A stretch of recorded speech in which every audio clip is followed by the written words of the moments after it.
ਵਾਹਿਗੁਰੂ ਜੀ ਕਾ ਖਾਲਸਾ ਵਾਹਿਗੁਰੂ ਜੀ ਕੀ ਫਤਿਹ। ਮੈਂ ਬਲਦੇਵ ਸਿੰਘ, ਤੁਸੀਂ ਦੇਖ ਰਹੇ ਹੋ ਜੀ ਰੰਗਰੇਟੇ ਟੀਵੀ ਚੈਨਲ ਪੰਜਾਬੀ। ਅੱਜ ਅਸੀਂ ਜਿਸ ਮੁੱਦਿਆਂ ਦੇ ਉੱਪਰ ਚਰਚਾ ਕਰਨ ਵਾਲੇ ਹਾਂ ਉਹ ਇਹ ਹਨ ਕਿ ਜੋ ਸਾਡੇ ਭਾਰਤ ਦੇ ਵਿੱਚ ਮਜ਼ਦੂਰ ਵਰਗ ਦੇ ਲੋਕ ਹਨ, ਗਰੀਬ ਮਜ਼ਦੂਰ ਹਨ, ਉਹਨਾਂ ਨਾਲ ਕਿੰਨਾ ਧੱਕਾ ਤੇ ਵਿਤਕਰਾ ਹੁੰਦਾ ਹੈ, ਤੇ ਜਾਂ ਫਿਰ ਜਿਹੜੇ ਸਾਡੇ ਪੰਜਾਬੀ ਭਰਾ ਹਨ, ਪੰਜਾਬੀ ਮਜ਼ਦੂਰ ਹਨ, ਜੋ ਇੱਥੋਂ ਆਪਣੇ ਪਰਿਵਾਰ ਦੀ ਪਾਲਣਾ ਕਰਨ ਵਾਸਤੇ ਜਾਂ ਆਪਣੇ ਪਰਿਵਾਰ ਦਾ ਖਰਚਾ ਪਾਣੀ ਚਲਾਉਣ ਵਾਸਤੇ ਜੋ ਜਦੋਂ ਮਜ਼ਦੂਰਾਂ ਨੂੰ ਇੱਥੇ ਉਹਨਾਂ ਦੀ ਮਜ਼ਦੂਰੀ ਵਧੀਆ ਨਹੀਂ ਮਿਲਦੀ ਤਾਂ ਉਹ ਵਿਦੇਸ਼ਾਂ ਦੇ ਵਿੱਚ ਚਲੇ ਜਾਂਦੇ ਹਨ ਕੰਮ ਕਰਨ। ਹੁਣ ਵਿਦੇਸ਼ਾਂ ਦੇ ਵਿੱਚ ਕੀ ਹੋ ਰਹੇ ਹਨ, ਕੀ ਹਨ ਉਹਨਾਂ ਦੇ ਹਾਲਾਤ, ਅਸੀਂ ਤੁਹਾਨੂੰ ਇੱਕ ਵੀਡੀਓ ਦਿਖਾਵਾਂਗੇ ਜੀ। ਪਹਿਲਾਂ ਵੀਡੀਓ ਦੇਖੋ, ਫਿਰ ਆਪਾਂ ਵੀਡੀਓ ਦੇ ਉੱਪਰ ਚਰਚਾ ਵੀ ਕਰਾਂਗੇ। ਆਪਣੇ ਫਸੇ ਹੋਏ ਆ, ਸਾਨੂੰ ਕੰਪਨੀ 3 ਮਹੀਨਿਆਂ ਤੋਂ ਕੋਈ ਸੈਲਰੀ ਨਹੀਂ ਦੇ ਰਹੀ, ਰੋਟੀ ਦੇ ਰਹੀ ਹੈ ਉਹ ਵੀ ਬਿਲਕੁਲ ਬੇਕਾਰ ਆ। ਸਾਡੇ ਬੰਦੇ ਖਾ ਕੇ ਰੋਟੀ ਬਿਮਾਰ ਹੋ ਰਹੇ ਨੇ, ਅੱਧਿਓਂ ਵੱਧ ਸਾਡੀ ਬਿਲਡਿੰਗ ਇੱਥੇ ਬਿਮਾਰ ਪਈ ਆ। ਕੋਈ ਸਾਡੀ ਇੱਥੇ ਗੱਲ ਨਹੀਂ ਸੁਣਦਾ, ਨਾ ਕੋਈ ਮਦੀਰ ਨਾ ਕੋਈ ਹੋਰ। ਮਹੀਨੇ ਬਾਅਦ ਪੇਪਰ ਭੇਜ ਦਿੰਦੇ ਆ, ਲੀਵ ਪੇਪਰ ਦੇ ਸਾਈਨ ਕਰਨ ਵਾਸਤੇ ਵੀ ਸਾਈਨ ਕਰੋ, ਨਹੀਂ ਤੁਹਾਨੂੰ ਅਸੀਂ ਟਰਮੀਨੇਟ ਸਾਡੀ ਕੰਪਨੀ ਕਹਿੰਦੀ ਕਰ ਦਿਆਂਗੇ। ਬੰਦੇ ਡਰਦੇ ਮਾਰੇ ਕੁਝ ਵਿੱਚੋਂ ਸਾਈਨ ਕਰ ਦਿੰਦੇ ਆ, ਕੁਝ ਬੰਦੇ ਅੜ ਜਾਂਦੇ ਆ, ਸਾਈਨ ਨਹੀਂ ਕਰਦੇ। ਅਸੀਂ ਬੇਨਤੀ ਕਰਦੇ ਆ ਜਿਹੜੇ ਵੀਰ ਸਾਡੇ ਐਨਜੀਓ ਚਲਾਉਂਦੇ ਨੇ ਜਾਂ ਹੋਰ ਸੇਵਾ ਕਰਦੇ ਨੇ, ਅਨਮੋਲ ਪ੍ਰਵਾਤਰਾ ਜੀ, ਗੋਲਡੀ ਵੀਰ, ਪੀਪੀ ਸੁਖਵਿੰਦਰ ਵੀਰ ਤੇ ਅਮਨਦੀਪ ਕੌਰ ਕੋਟਕਪੂਰਾ ਅਤੇ ਡਾਕਟਰ ਗੁਰਿੰਦਰ ਸਿੰਘ, ਇਹਨਾਂ ਵੀਰਾਂ ਨੂੰ ਲੱਖਾਂ ਸਧਾਣਾ, ਇਹਨਾਂ ਵੀਰਾਂ ਨੂੰ ਸਾਡੀ ਬੇਨਤੀ ਆ ਕਿ ਤੁਸੀਂ ਇੱਥੇ ਵੀ ਇੰਡੀਆ 'ਚ ਸੇਵਾ ਕਰਦੇ ਹੋ ਗਰੀਬ ਪਰਿਵਾਰਾਂ ਦੀ। ਇਹ ਵੀ ਬਹੁਤ ਵੱਡੀ ਸੇਵਾ, ਜਿਹੜਾ ਕਿ 6000 ਪੰਜਾਬੀ ਆਪਣਾ ਕੇਜਲ ਕੰਪਨੀ ਵਿੱਚ ਫਸਿਆ ਹੋਇਆ, ਇਹਨਾਂ ਦੀ ਮਦਦ ਕੀਤੀ ਜਾਵੇ। ਅਸੀਂ ਜੋ ਤੁਹਾਨੂੰ ਇਹ ਵੀਡੀਓ ਦਿਖਾ ਰਹੇ ਹਾਂ, ਇਹ ਵੀਡੀਓ ਆ ਰਹੀ ਹੈ ਜੀ ਕੁਵੈਤ ਤੋਂ। ਕੁਵੈਤ ਵਿੱਚ ਗਏ ਹੋਏ ਸਾਡੇ ਪੰਜਾਬੀ ਭਰਾ ਜੋ ਪੰਜਾਬ ਦੇ ਵਿੱਚੋਂ ਗਏ ਹਨ, ਉਹਨਾਂ ਨੇ ਪੰਜਾਬ ਦੇ ਹਾਲਾਤਾਂ ਨੂੰ ਦੇਖਦੇ ਹੋਏ ਆਪਣਾ ਜੋ ਪੰਜਾਬ ਦੇ ਵਿੱਚ ਪਰਿਵਾਰ ਨੂੰ ਛੱਡ ਕੇ, ਪਰਿਵਾਰ ਦੇ ਮੈਂਬਰਾਂ ਨੂੰ ਛੱਡ ਕੇ ਕਮਾਈ ਕਰਨ ਵਾਸਤੇ, ਉਹਨਾਂ ਦਾ ਖਰਚਾ ਪਾਣੀ ਚਲਾਉਣ ਵਾਸਤੇ ਜਦੋਂ ਉਹਨਾਂ ਨੂੰ ਮਜ਼ਦੂਰੀ ਇੱਥੇ ਪੂਰੀ ਨਹੀਂ ਮਿਲਦੀ ਤਾਂ ਹੀ ਸਾਡੇ ਪੰਜਾਬੀ ਭਰਾ ਜਾਂ ਪੰਜਾਬੀ ਦੇ ਮਜ਼ਦੂਰ ਇੱਥੋਂ ਦੇ ਬਾਹਰ ਜਾਂਦੇ ਹਨ ਵਿਦੇਸ਼ਾਂ ਦੇ ਵਿੱਚ ਕੰਮ ਕਰਨ ਲਈ।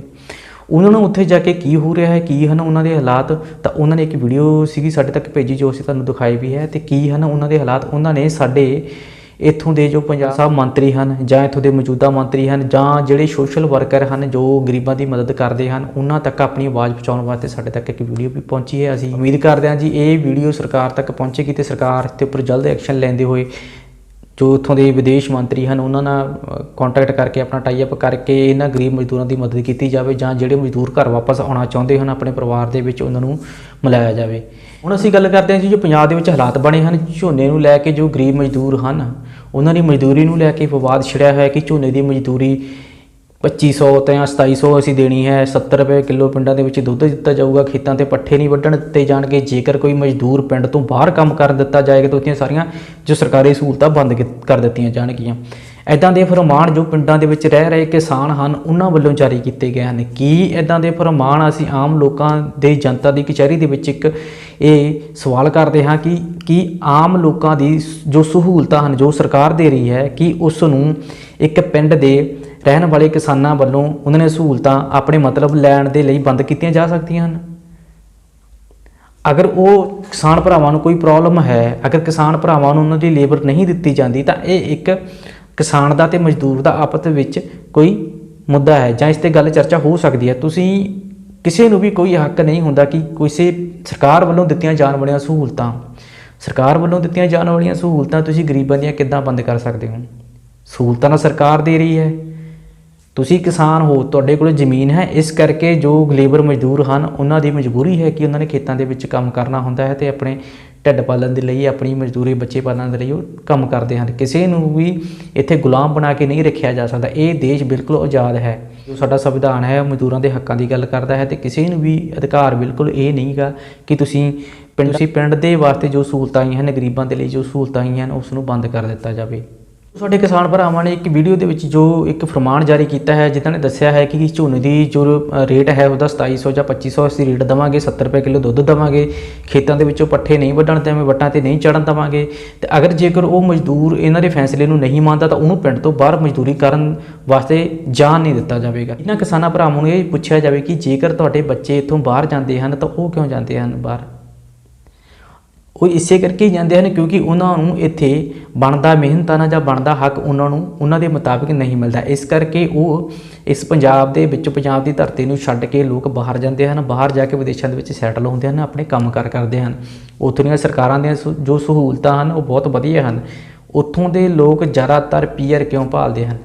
ਉੱਥੇ ਜਾ ਕੇ ਉਹ ਪੱਕੇ ਹੋ ਜਾਂਦੇ ਨੇ। ਕੈਨੇਡਾ ਅਮਰੀਕਾ ਦੇ ਵਿੱਚ ਜੋ ਲੋਕ ਹਨ ਉਹ ਜਾ ਕੇ ਉੱਥੇ ਪੱਕੇ ਹੁੰਦੇ ਇਸੇ ਕਰਕੇ ਹੀ ਜਾਂਦੇ ਹਨ, ਕਿਉਂਕਿ ਉਹਨਾਂ ਨੂੰ ਇੱਥੇ ਪੰਜਾਬ ਦੇ ਅੰਦਰ, ਭਾਰਤ ਦੇ ਅੰਦਰ ਉਹਨਾਂ ਦਾ ਮਿਹਨਤਾਨਾ, ਉਹਨਾਂ ਦਾ ਪੂਰੀ ਮੁੱਲ, ਉਹਨਾਂ ਦੀ ਪੂਰੀ ਮਿਹਨਤ ਦਾ ਹੱਕ ਉਹਨਾਂ ਨੂੰ ਨਹੀਂ ਮਿਲਦਾ।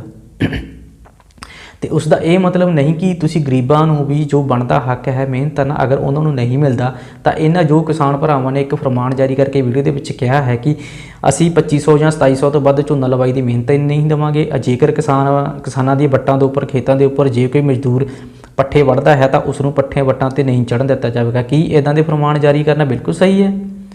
ਬਿਲਕੁਲ ਗਲਤ ਹੈ। ਇਸ ਤਰ੍ਹਾਂ ਦੇ ਫਰਮਾਨ ਜਾਰੀ ਕਰਨਾ ਬਿਲਕੁਲ ਗਲਤ ਹੈ, ਕਿਉਂਕਿ ਇਹ ਸਾਡਾ ਦੇਸ਼ ਹੈ ਜੋ ਭਾਰਤ ਦੇਸ਼ ਬਿਲਕੁਲ ਆਜ਼ਾਦ ਹੈ, ਪੰਜਾਬ ਬਿਲਕੁਲ ਆਜ਼ਾਦ ਹੈ, ਕਿਸੇ ਦਾ ਕੋਈ ਗੁਲਾਮ ਨਹੀਂ ਹੈ।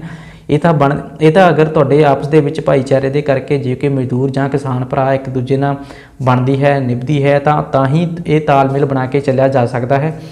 ਅੱਜ ਦੀ ਡੇਟ ਦੇ ਵਿੱਚ ਸੰਵਿਧਾਨ ਸਾਨੂੰ ਜਾਂ ਸਾਡੇ ਹੱਕਾਂ ਲੈਣ ਦੇ ਲਈ ਪੂਰਾ ਅਧਿਕਾਰ ਦਿੰਦਾ ਹੈ। ਗਰੀਬ ਨੂੰ ਪੂਰਾ ਹੱਕ ਲੈਣ ਦੇ ਆਪਣੇ ਅਧਿਕਾਰ ਹੈ, ਕਿਉਂਕਿ ਉਸ ਨੂੰ ਕਿੰਨੀ ਮਿਹਨਤ ਚਾਹੀਦੀ ਹੈ। ਉਹ ਆਪਣੇ ਬੱਚਿਆਂ ਦੇ ਨਾਲ, ਆਪਣੇ ਪਰਿਵਾਰ ਦੇ ਨਾਲ ਤਪਦੀ ਗਰਮੀ ਦੇ ਵਿੱਚ 40-40 ਡਿਗਰੀ, 48-48 ਡਿਗਰੀ ਦੇ ਵਿੱਚ ਵੀ ਗਰੀਬ ਲੋਕ ਝੋਨਾ ਲਗਾਉਂਦੇ ਹਨ।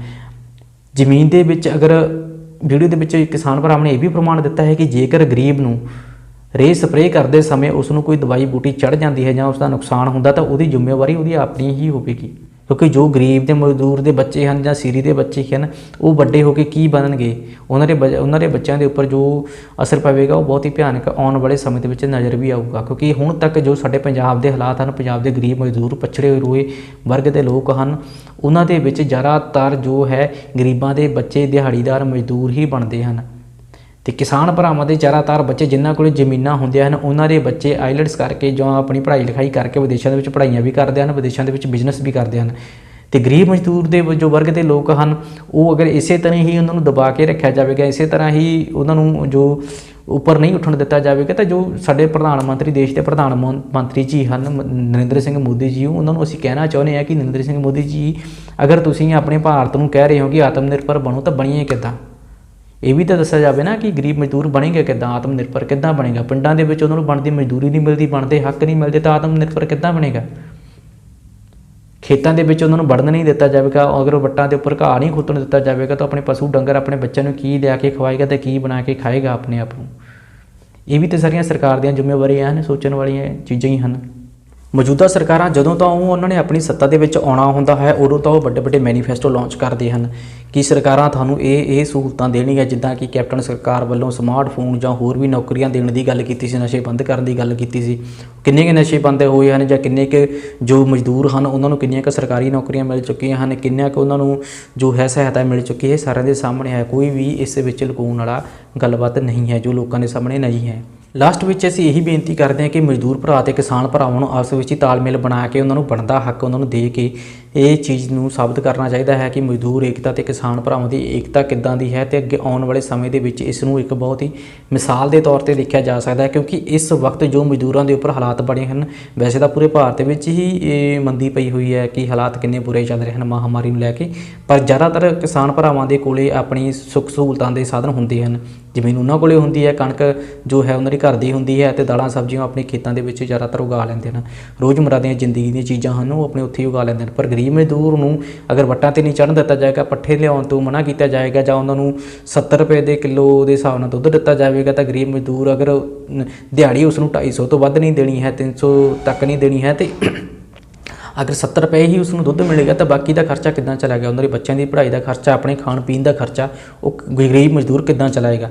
ਇਹ ਵੀ ਤਾਂ ਸੋਚਣਾ ਚਾਹੀਦਾ। ਇਹ ਇਨਸਾਨੀਅਤ ਦਾ ਬਹੁਤ ਵੱਡਾ ਘਾਣ ਵਾਲਾ ਜੋ ਹੈ ਉਹਨਾਂ ਨੇ ਫਰਮਾਨ ਸੁਣਾਇਆ ਹੈ। ਸਰਕਾਰ ਨੂੰ ਵੀ ਇਸ ਬਾਰੇ ਸੋਚਣਾ ਚਾਹੀਦਾ ਹੈ, ਗਰੀਬਾਂ ਦਾ ਸਾਥ ਦੇਣਾ ਚਾਹੀਦਾ ਹੈ, ਇਹਨਾਂ ਨੂੰ ਰੋਕ ਕੇ ਇਹਨਾਂ ਦਾ ਤਾਲਮੇਲ ਬਣਾ ਕੇ ਗਰੀਬਾਂ ਦੀ ਹੈਲਪ ਕਰਨੀ ਚਾਹੀਦੀ ਹੈ। ਕਿਸਾਨ ਭਰਾਵਾਂ ਦੇ ਜੋ ਬੱਚੇ ਬਾਹਰ ਜਾਂਦੇ ਹਨ, ਵਿਦੇਸ਼ਾਂ ਦੇ ਵਿੱਚ ਜਾਂਦੇ ਹਨ, ਪੜ੍ਹ ਲਿਖ ਕੇ ਜ਼ਮੀਨਾਂ ਵਾਲਿਆਂ ਦੇ ਬੱਚੇ ਜ਼ਿਆਦਾਤਰ ਬਾਹਰ ਕੈਨੇਡਾ ਅਮਰੀਕਾ ਤੱਕ ਚਲੇ ਜਾਂਦੇ ਹਨ। ਉਹ ਇਸੇ ਕਰਕੇ ਜਾਂਦੇ ਹਨ ਕਿਉਂਕਿ ਉਹਨਾਂ ਨੂੰ ਇੰਡੀਆ ਦੇ ਵਿੱਚ, ਪੰਜਾਬ ਦੇ ਵਿੱਚ ਉਹਨਾਂ ਨਾਲ ਬਣਦਾ ਮਿਹਨਤਾਨਾ ਜਾਂ ਬਣਦੀ ਮਜ਼ਦੂਰੀ ਨਹੀਂ ਮਿਲਦੀ, ਇਸੇ ਕਰਕੇ ਜਾਂਦੇ ਹਨ। ਫਿਰ ਕਿਸਾਨ ਭਰਾ ਜੋ ਹਨ ਜਿਨ੍ਹਾਂ ਨੇ ਬਿਆਨ ਦਿੱਤਾ ਹੈ ਉਹਨਾਂ ਨੇ ਕਿਸ ਆਧਾਰ ਤੇ ਇਹ ਕਹਿ ਦਿੱਤਾ ਕਿ ਗਰੀਬ ਮਜ਼ਦੂਰ ਆਪਣੇ ਪਿੰਡ ਦੇ ਵਿੱਚੋਂ ਕਿਸੇ ਹੋਰ ਬਾਹਰ ਜਾ ਕੇ ਕੰਮ ਨਹੀਂ ਕਰ ਸਕਦੇ? ਕੀ ਇਹ ਮਜ਼ਦੂਰ ਪਿੰਡ ਦੇ ਗੁਲਾਮ ਹਨ ਜਾਂ ਉਹਨਾਂ ਕਿਸਾਨਾਂ ਦੇ ਗੁਲਾਮ ਹਨ?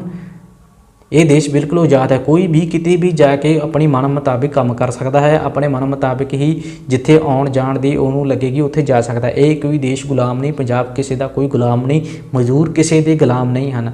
ਮਜ਼ਦੂਰ ਸਿਰਫ ਮਜ਼ਦੂਰੀ ਇਸ ਕਰਕੇ ਕਰਦੇ ਹਨ ਕਿਸਾਨਾਂ ਕੋਲ, ਕਿਉਂਕਿ ਕਿਸਾਨਾਂ ਦੇ ਕੋਲ ਜ਼ਮੀਨਾਂ ਹਨ, ਜ਼ਮੀਨ ਦੇ ਵਿੱਚੋਂ ਹੀ ਸਾਰੀ ਚੀਜ਼ ਉਪਜ ਹੁੰਦੀ ਹੈ। ਇਸ ਕਰਕੇ ਜੋ ਕਿਸਾਨ ਭਰਾਵਾਂ ਹਨ ਉਹਨਾਂ ਨੂੰ ਦੇਸ਼ ਦਾ ਅੰਨਦਾਤਾ ਕਿਹਾ ਜਾਂਦਾ। ਅਗਰ ਦੇਸ਼ ਦਾ ਅੰਨਦਾਤਾ ਇਸ ਤਰ੍ਹਾਂ ਦੇ ਫਰਮਾਨ ਸੁਣਾਵੇਗਾ, ਗਰੀਬ ਮਾਰੂ ਬਿਆਨ ਦੇਵੇਗਾ, ਤਾਂ ਫਿਰ ਆਪਣੇ ਜੋ ਦੇਸ਼ ਦੀ ਜੋ ਹਾਲਾਤ ਹਨ ਇਹ ਵਿਗੜਨ ਦੇ ਕਗਾਰ 'ਤੇ ਆ ਜਾਣਗੇ। ਇਹਨਾਂ ਦੇ ਉੱਪਰ ਚਰਚਾ ਕਰਕੇ ਸਰਕਾਰ ਨੂੰ ਧਿਆਨ ਦੇਣਾ ਚਾਹੀਦਾ ਹੈ। ਗਰੀਬਾਂ ਦਾ ਜੋ ਬਣਦਾ ਮਿਹਨਤ ਨਾਲ ਹੱਕ ਹੈ ਉਹਨਾਂ ਨੂੰ ਮਿਲਣਾ ਚਾਹੀਦਾ। ਇਸ ਤਰ੍ਹਾਂ ਦੀਆਂ ਹੋਰ ਵੀ ਵੀਡੀਓਜ਼ ਦੇਖਣ ਦੇ ਲਈ ਅਤੇ ਉਹਨਾਂ ਉੱਪਰ ਚਰਚਾ ਦੇਖਣ ਦੇ ਲਈ ਤੁਸੀਂ ਬਣੇ ਰਹੋ ਜੀ ਰੰਗੀਟੇ ਟੀਵੀ ਦੇ ਨਾਲ। ਰੰਗੀਟੇ ਟੀਵੀ ਨੂੰ ਸਬਸਕ੍ਰਾਈਬ ਕਰਕੇ ਨਾਲ ਹੀ ਜੋ ਨੋਟੀਫਿਕੇਸ਼ਨ ਵਾਲਾ ਜੋ ਬੈਲ ਵਾਲਾ ਬਟਨ ਹੈ ਉਸ ਨੂੰ ਔਨ ਕਰ ਲਓ, ਤਾਂ ਜੋ ਸਾਡੀ ਆਉਣ ਵਾਲੀ ਵੀਡੀਓਜ਼ ਦਾ ਨੋਟੀਫਿਕੇਸ਼ਨ ਆਪ ਜੀ ਤੱਕ ਪਹੁੰਚ ਸਕੇ। ਵਾਹਿਗੁਰੂ ਜੀ ਕਾ ਖਾਲਸਾ, ਵਾਹਿਗੁਰੂ ਜੀ ਕੀ ਫਤਿਹ।